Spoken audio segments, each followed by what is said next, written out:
Noeren arka. Gizakiak pixkanaka beraien artean hasi ziren gauzak ondo ez egiten, elkarrekin azarratzen, elkarri errespetua galtzen, gaiztoak izaten, eta Jainkoak tristura handia sentitu zuen hori ikustean.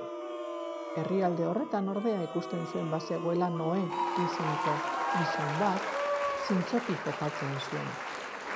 Eta berari deitu eta esan zion, Noe,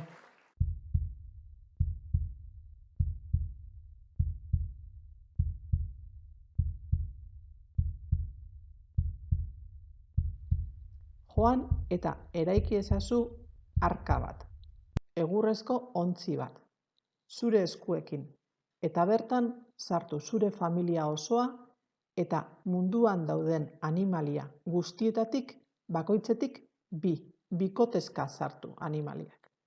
Eta Noek, Jainkoak esandako guztia, zintzoki bete zuen eta berak esandakoa egin zuen.